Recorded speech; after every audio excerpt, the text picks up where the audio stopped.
네. 보이십니까? 옆 사람과 함께 하신 하나님이. 네. 네. 기도해 주셔서 FMB 베트남 선교사 총회를 잘 다녀왔습니다. 전체 15가정이었는데요. 13가정이 참석을 해서 큰 은혜를 함께 나누었습니다. 선교사님들은 본토 친척 아비집을 떠나서 인생을 살아가죠. 그렇게 하는 이유는 뭐냐면 하나님이 허락한 땅과 그 땅의 영혼들에게 샬롬의 축복이 임하기 위해서 그렇게 살아가고 있다는 겁니다. 여러분이 이 땅에 살아가는 이유도 이 땅과 이 땅의 백성들을 향한 샬롬의 그 축복을 전달하기 위해 살아가는 거 아닙니까? 그래서 여러분 헌금해 주신 거 수요 예배 참석했던 분들이 헌금을 해 주셨죠. 그래서 13가정에게 잘 달러로 바꿔서 전달을 해드렸고, 제가 가져간 경비도 식사도 섬기고 MK도 용돈도 주고 15유닛 중에 저희 교회가 후원하는 선교사 가정이 2가정이 있습니다. 그래서 개인적으로 따로 헌금을 해드리고 왔습니다. 마음으로 함께 해주시고 기도해 주셔서 너무 감사드립니다. 갔다 와서 고민했어요. 이번 주에가 달달데이고 에베소 2장 8절은 전 세대가 함께 나누는 메시지인데 어떤 메시지를 함께 나눠야 될까 고민하다가 아들 방에서, 제 아들이 하나 있잖아요. 책꽂이에 요즘 얘가 어떤 책을 사서 읽는가 한번 쭉 봤어요. 그래서 책꽂이에 있는 책들을 쭉 보다가 갑자기 제 눈에 들어온 한 권의 책이 있었습니다. 바로 저 책입니다. 쓰러진 김에 엎드려 하나님을 만났다라는 신재홍 씨가 쓴 책이에요. 한번 제목을 보십시오. 쓰러진 김에 엎드려 하나님을 만났다. 근데 책 제목을 딱 보는데요, 아픔이 느껴지는 거예요. 쓰러졌다. 이 아픔. 근데 엎드려 하나님을 만났다. 희망이 보이지 않습니까? 호기심에 저 책을 뽑아서 제가 읽기 시작했어요. 이 신재영 씨가 이렇게 얘기합니다. 우리가 인생을 살면서 죄 때문에, 우리의 연약함 때문에 실패하고 좌절하여 땅에 넘어지는데, 하나님이 우리에게 연약함을 주신 이유는 넘어져 좌절하고 인생을 포기하라고 온 게 아니라 넘어진 김에 엎드려 하나님을 찾고 하나님을 만나라고 우리에게 허락하시는 축복이다라고 신재홍 씨가 얘기하고 있다는 겁니다. 여기 있는 우리 한 번 정도 다 넘어져 봤죠? 넘어지면 어떻죠? 아프지 않습니까? 누군가는 창피하더라고요, 넘어진 다음에. 그런데 넘어진 김에 좌절하고 그냥 인생을 포기하지 말고 넘어진 김에 엎드려 하나님을 찾고 하나님의 은혜가 부어질 때 우리의 삶에 새로운 역사가 기록된다는 사실을 우리는 믿어야 됩니다. 믿으시길 바랍니다. 여러분, 사무엘상 1장에 보면 한나라는 한 여인이 나오죠. 그 당시에 여인이 아이를 못 낳는다는 건요, 집에서 내쫓기는 고통이 따른다는 거였어요. 결혼했는데 아이가 생기지 않습니다. 많은 사람들이 그를 비웃고 조롱했어요. 그래서 그 아픔이 그를 넘어지게 했죠. 그런데 거기서 좌절했을까요? 아닙니다. 성전에 그가 엎드려서 하나님을 만납니다. 그리고 이스라엘 역사 속에 가장 위대했던 선지자 사무엘을 낳고 사무엘을 통하여 이스라엘 백성을 섬길 수 있는 위대한 일을 감당합니다. 여러분, 누가복음 19장에 세리장이었던 삭개오가 나오죠. 사람들은 그를 무시했어요. 그와 함께 어울려주지 않았어요. 그의 마음속에 상처, 따돌림이라는 상처가 있었어요. 그렇게 그의 인생은 넘어진 인생이었어요. 어느 날 주님이 오신다는 소리를 듣습니다. 주님을 찾고 주님을 만났죠. 그 앞에 엎드려 주님께 고백하자. 삭개오의 삶이 어떻게 봤죠? 나의 재산을 팔아 가난한 자들에게 주겠다는 고백을 통해서 그가 갖고 있던 소유들이 가난한 자들을 섬기는 위대한 도구로 쓰임을 받습니다. 여러분, 주님은 이렇게 우리에게 얘기하죠. 상처를 보고 좌절하고 넘어져 있으라고 얘기하는 게 아니고 넘어진 김에 엎드려 하나님을 찾으라고, 하나님을 만나라고, 그러면서 우리에게 말씀을 하시죠. 내가 너를 쓰겠다라고 얘기하고 있다는 사실이에요. 세상은 뭐라고 얘기하면 아니요 넘어지고 실패하고 좌절한 자는 세상은 사용할 수 없다고 선포하고 있다는 사실. 그러나 아닙니다. 우리는 인생을 걸어가야 되고 우리 자녀들도 걸어가야 되는 삶에 수많은 우리의 연약함 때문에, 우리 죄 때문에, 우리의 실수 때문에 우리는 넘어질 겁니다. 넘어진 김에 엎드려 하나님을 만나면 어떨까요?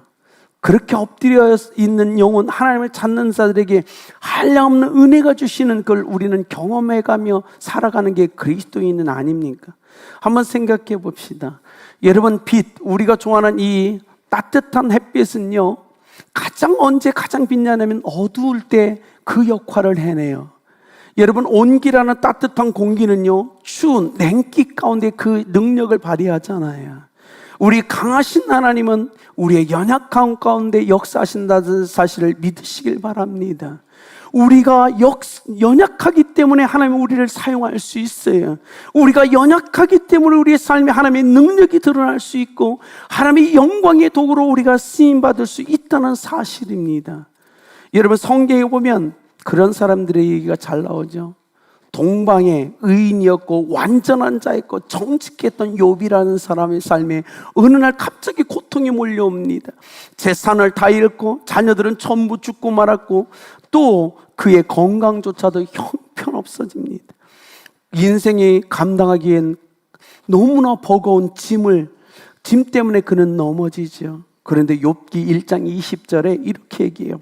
욥이 일어나 겉옷을 찢고 머리털을 밀고 땅에 엎드려 예배하며.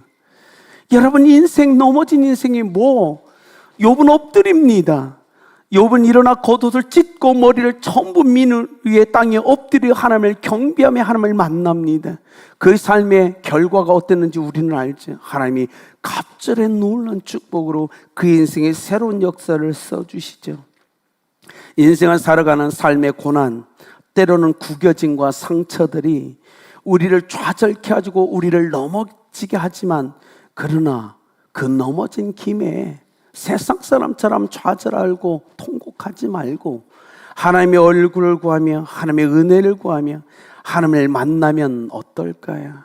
우리 아름답게 성도님들, 우리의 죄 때문에, 우리의 연약함 때문에, 우리의 실패 때문에 엎드려져 있는 우리 성도가 있다면 그가 엎드려 하나님을 구할 때 하나님이 그들을 만나주시길 예수님의 이름으로 축복합니다.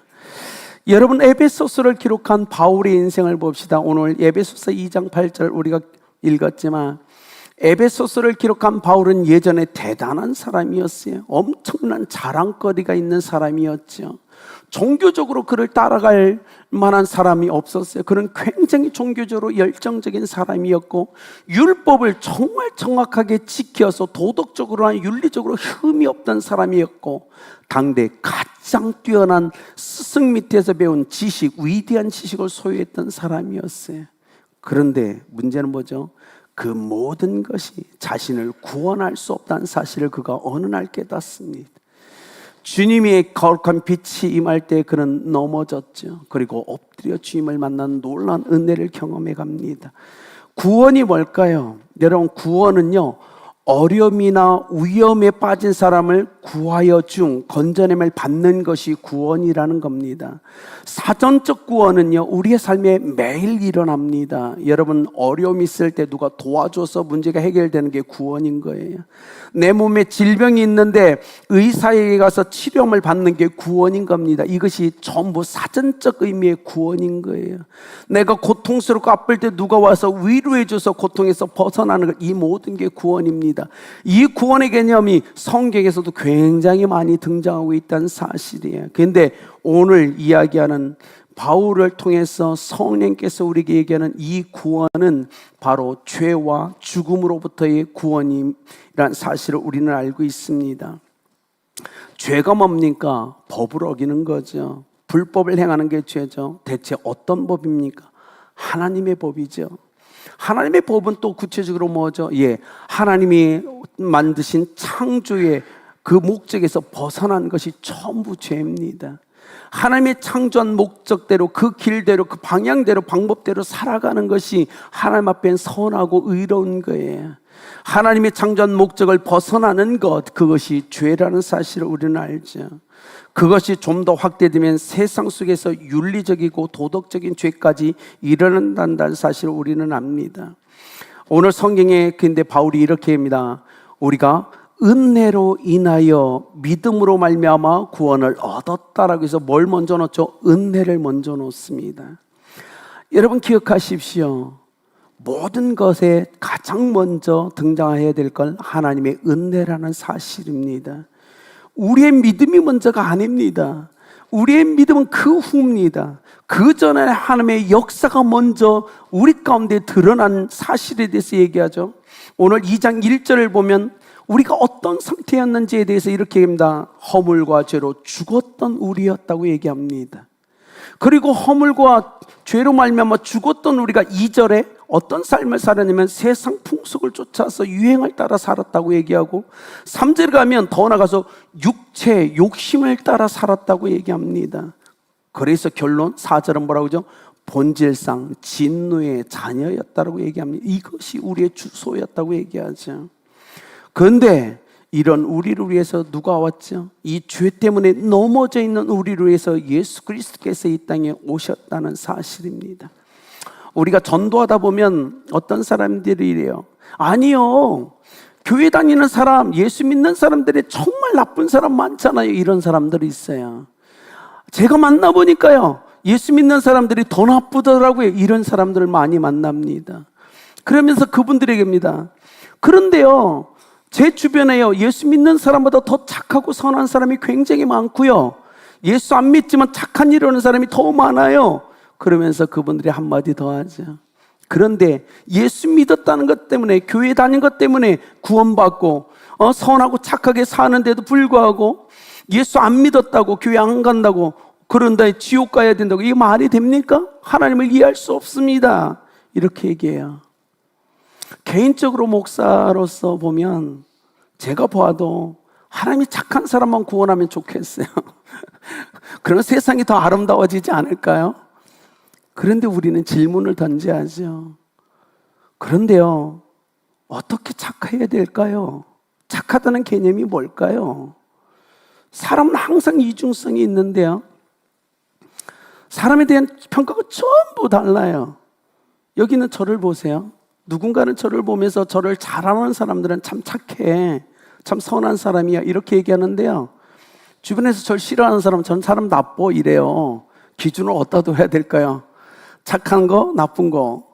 여러분도 똑같을 겁니다. 누군가는 여러분을 참 좋게 평가할 겁니다. 좋은 사람, 착한 사람, 선한 사람. 근데요, 반대로 누군가는 여러분 싫어할 거예요. 저 사람 나빠, 네가 몰라서 그래. 그렇지 않을까요? 기준이 뭡니까? 그런데 놀라운 건 성경이 우리에게 뭐라고 얘기하냐면, 착한 사람이든 착하지 않은 사람이든 하나님은 우리에게 구원받을 수 있는 은혜를 동일하게 주셨다는 사실을 선포하고 있다는 거예요. 착하든 안 착하든 누구든 하나님의 은혜를 받을 수 있는 문은 열려 있습니다. 이것이 얼마나 감사한 겁니까? 예수님이 이 땅에 오셔서 십자가에서 죽으시고 부활하심으로 하나님의 은혜가 우리 가운데 부어졌습니다. 누구든지 예수 그리스도의 십자가로 말미암아 구원의 은혜를 받을 수 있습니다. 착한 사람뿐만이 아닙니다. 악한 사람도 받을 수 있습니다. 자, 보십시오. 우리가 받은 이 구원은요, 하나님이 먼저 생각하시고 계획하시고 하나님이 다 이루신 거예요. 그래서 은혜인 거예요. 과거와 현재, 우리의 미래에 어느 시점이든 하나님의 은혜가 끊임없이 흘러가고 있다는 사실입니다. 처음부터 끝까지 구원은 하나님이 행하시는 일이며 하나님의 은혜라는 사실을 믿으시길 예수님의 이름으로 축복합니다. 그런데 은혜가 뭐죠? 은혜는 받을 자격이 없는 사람에게 베푸는 호의예요. 이게 은혜예요. 자, 여러분 자격이 있습니까? 없어요. 우리는 자격이 없어요. 구원받을 자격이 없는 자예요.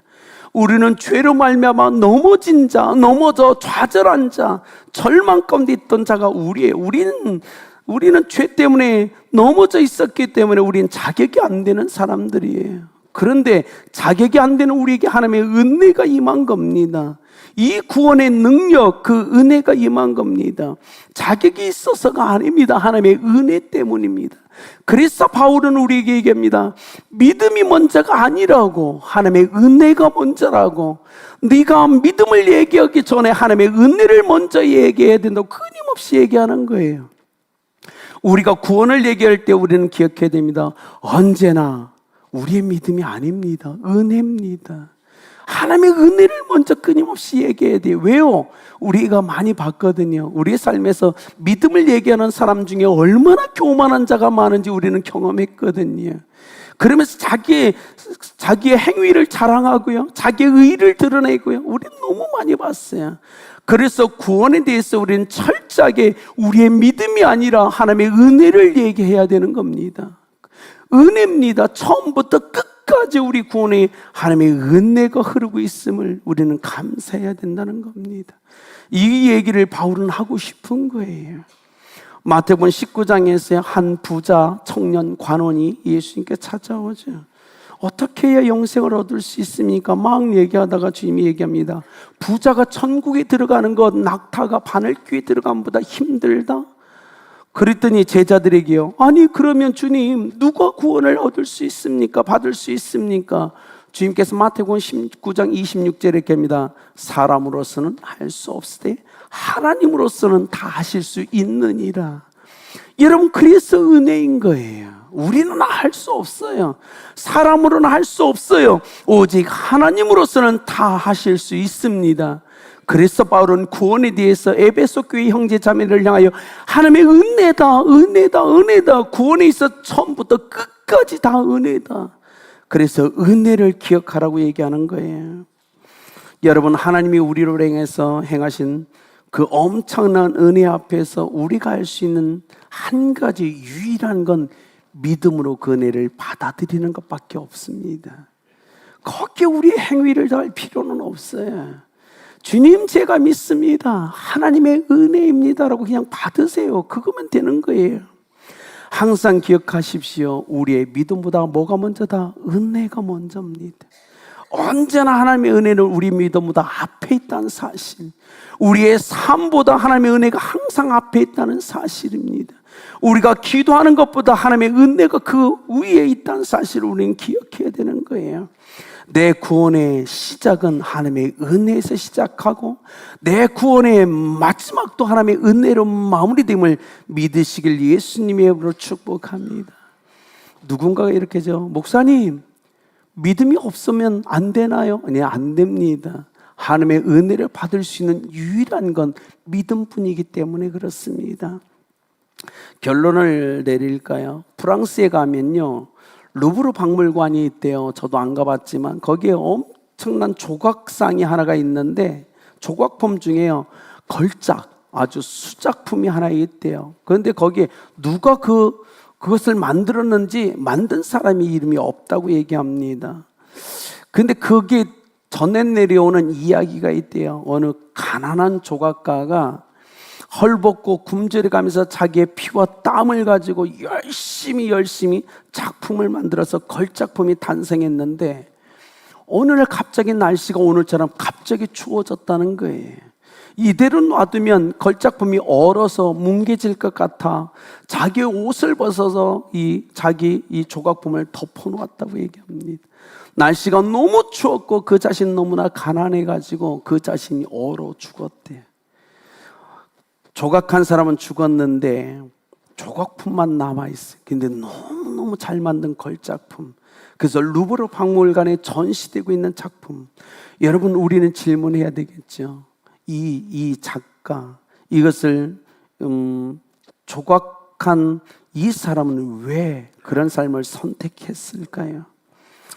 아마도 그럴 것 같아요. 자기가 피땀으로 만든 이 조각품이 너무나 귀하고 소중했고 사랑스럽기 때문에 자기 목숨을 허비할 정도로 너무나 귀했다는 사실 앞에서 그가 그 선택, 자기의 생명과 조각품을 바꾼 게 아닐까요? 그런데요, 이 사실에서 하나님의 은혜가 우리 가운데 흐르고 있다는 사실, 주님은 우리를 창조하셨습니다. 흙을 가지고 하나님의 형상으로 우리를 조각하셨죠.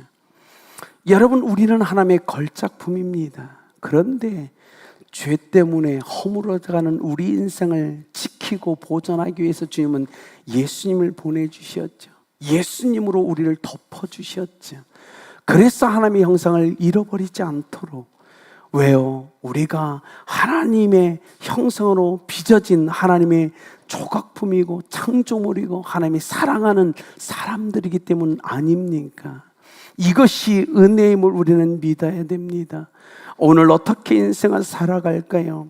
사랑하는 성도님 여러분, 우리는 연약해서 우리는 넘어질 겁니다. 앞으로 걸어갈 때 삶의 또 다른 장애물 가운데, 거치는 반석 가운데는 넘어질 겁니다.